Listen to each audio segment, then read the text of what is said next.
nosso tema aí é impacto, né, psicológico no resgate, acompanhando aí. O principal objetivo aqui é conscientizar, apresentar alguns cenários e compartilhar com vocês algumas informações nesse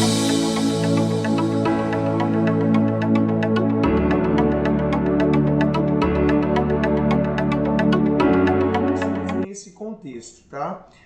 Lembrando que ser um respondedor de emergência, eu preciso ter qualidade técnica, eu preciso ter equipamentos, né, inovados e com tecnologia e ter um excelente atendimento ali também. As dificuldades nos treinamentos dessas equipes, dificuldade individual e também trabalho em equipe aqui.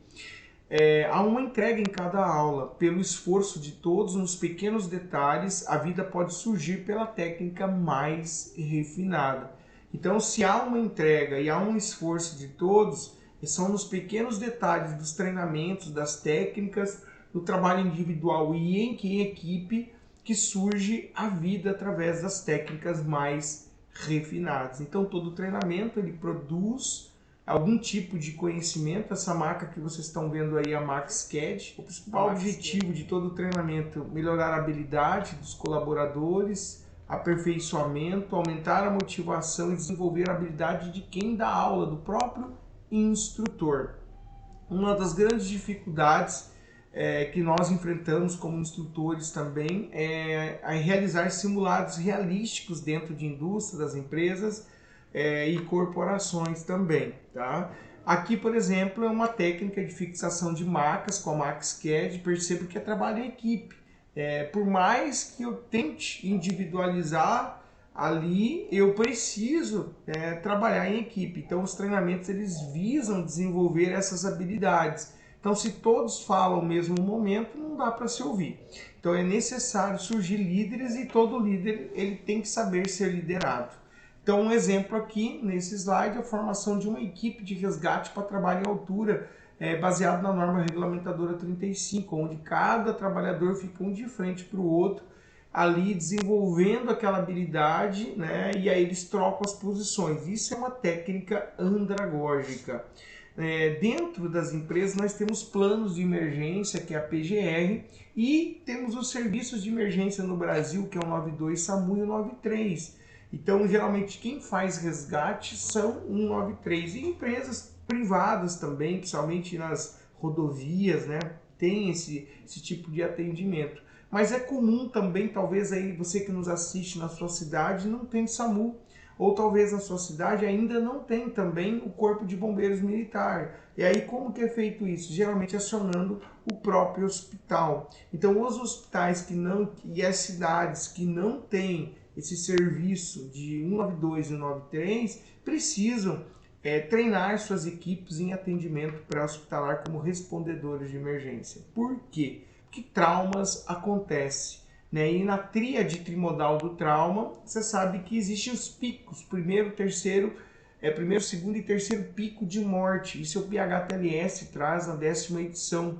Então, baseado nisso, pessoal, o tempo-resposta ele é muito importante. Quando eu tenho desastre, que eu uso também uma ferramenta de gestão, que é o sistema de comando de incidentes. Aqui como exemplo, o desastre em Brumadinho, né? Já como exemplo também o desastre que ocorreu no Rio Grande do Sul, que ainda tem ali um cenário emergente agora atual.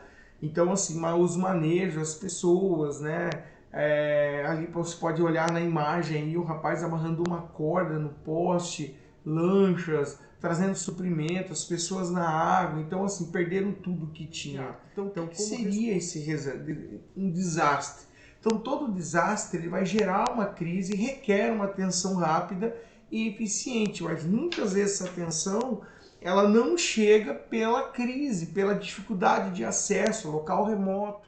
Um conceito que a gente traz da ONU, que é uma perturbação grave do funcionamento de uma comunidade ou sociedade em qualquer escala devido aos fenômenos perigosos que interagem em condições de exposição. Lidar com a morte. Sofremos? O que fazer diante desse cenário? Claro que os impactos psicológicos no resgate, né, eles ocorrem. Agora, por que falar de saúde mental nos serviços de resgate, na prevenção e no suporte para evitar ansiedade e depressão, porque os números ecoam pelo mundo. Baseado nisso, pessoal, dentro desses critérios, né, há 1 bilhão de pessoas com transtorno mental, segundo a Organização Mundial da Saúde, desde 2022. 1 a cada 8 pessoas do mundo é afetada por essa patologia. Um aumento de mais de 25% desses relatórios pós-pandemia, que nós sofremos esse desastre, né? E aqui eu trago um dado alarmante do nosso país, aqui o Brasil. O Brasil ele lidera, seguido do Irã, da Indonésia, Nigéria, Paquistão, Vietnã, Filipinas, Bangladesh e o último aí, Rússia. Ele é líder em transtornos de ansiedade. O nosso país equivale a 5,8% de prevalência de depressão. É a segunda maior causa de afastamento do trabalho, segundo o INSS, com responsabilidades então disso. Então, o próprio Ministério do Trabalho e Emprego, através da norma regulamentadora 1, ela trouxe alguns contextos legais e veio, desde 1978, criando normas, 1990 fazendo ajustes pontuais, 2014 começou-se a discutir as normatizações dessas NRs, porque as coisas foram evoluindo, já em 2019, uma modernização dessas normas, em 2020, né, já uma publicação dessas mudanças de forma oficial, 2021 ali a entrada em vigor de um novo texto, isso também por conta do Covid. Então aí veio a consolidação em 2022 e aí o fator das fiscalizações do cumprimento dessas normas.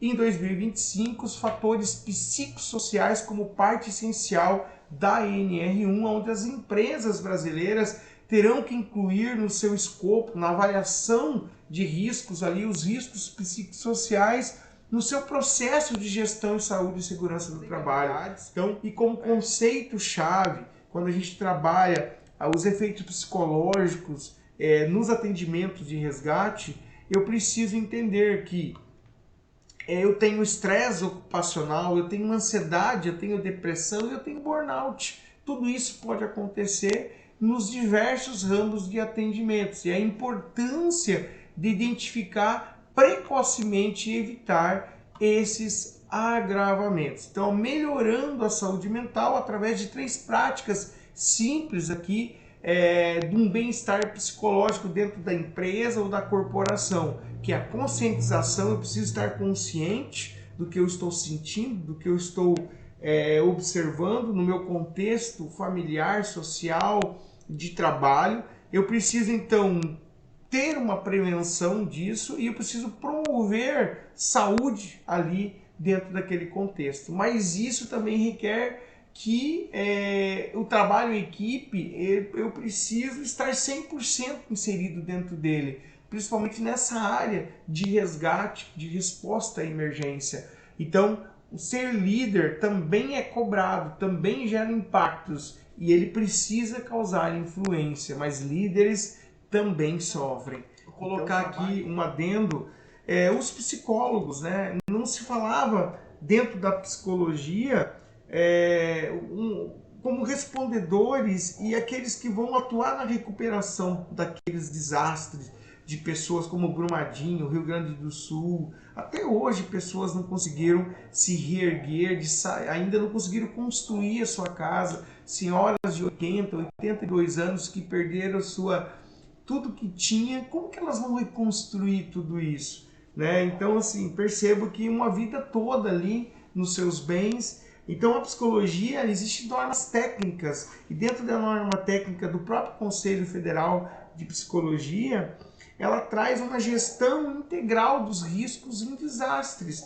Só que uma coisa importante, ela está dentro da Política Nacional de Proteção e Defesa Civil aqui do Brasil. Existe uma lei federal que traz os psicólogos aí como na gestão integral desses riscos e desses manejos. Então, não é somente ir após, então eles podem trabalhar junto ali nas políticas estratégicas do SUS, junto também com a parte de assistência social para reduzir os danos, os riscos à população e aos profissionais de saúde respondedores de emergência. Essas abordagens modernas de liderança, ela traz aqui, né, a questão da inteligência emocional. O que é então a inteligência emocional? É a capacidade de reconhecer e de gerenciar as próprias emoções. A empatia, que é o trabalho em equipe, principalmente, o trabalho individual, que é a habilidade de se colocar no lugar do outro.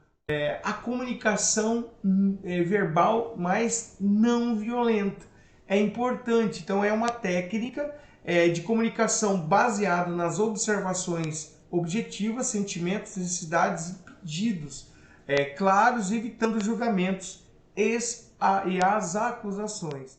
A questão da escuta ativa, que é a prática de ouvir atento e genuinamente o que a pessoa está falando com você, nessas práticas do diálogo ali. Então é importante eu ter essa escuta ativa. Então um líder com inteligência emocional e empatia, ele promove um ambiente psicologicamente seguro, incentivando confiança e colaboração. Porque eu preciso trabalhar em equipe como respondedor de emergência. E as pessoas que são lideradas, elas precisam também ter uma inteligência emocional nesse ponto, criando, através disso, essa cultura organizacional e liderança saudável, que é uma cultura que se apoia no bem-estar da liderança, com empatia, que cria esse ambiente ideal para trabalhar em equilíbrio e foco, e que produza satisfação ali no seu local de trabalho. Então, cultura organizacional, liderança empática e promoção do equilíbrio.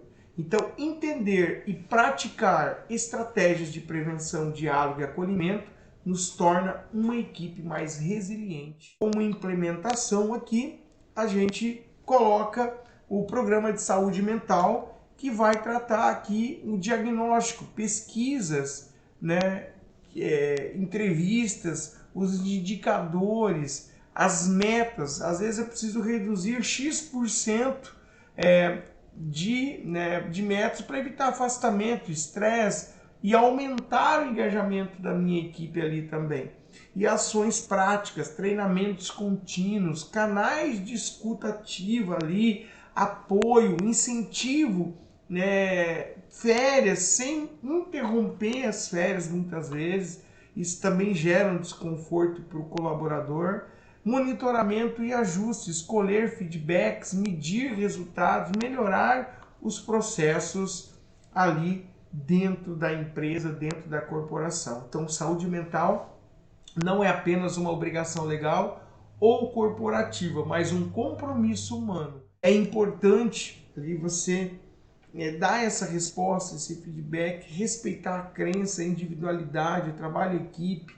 E muitas vezes, gente, por mais que nós somos respondedores de emergência, a gente não consegue resolver. Muitas vezes a perda humana, lidar com a morte, ela está dentro desses critérios que nós, profissionais da área da saúde, temos que muitas vezes procurar ajuda, procurar ali apoio psicológico para que essas cargas, essas vivências, essas peculiaridades, essas vulnerabilidades, ela tem uma dimensão das situações por nós vivenciadas. Então, para a gente atender o nosso cliente, sermos profissionais, precisamos treinar, precisamos de fato buscar conhecimento, mas nós temos que olhar para nós, olhar de fato se precisamos ou não de ajuda. E não é vergonhoso buscar ajuda, pessoal. É muito importante. Tem muitos profissionais, o Brasil é líder em ansiedade, o Brasil é líder em depressão, o Brasil é a segunda maior causa de afastamento do INSS, por conta de fatores psicológicos, os danos morais, danos psicológicos, tudo isso está dentro, as violências escuras, as violências silenciosas ocorrem. Então, assim, cuide de você, né? Então, esse foi o nosso tema aqui. Estamos à disposição de todos. Um abraço.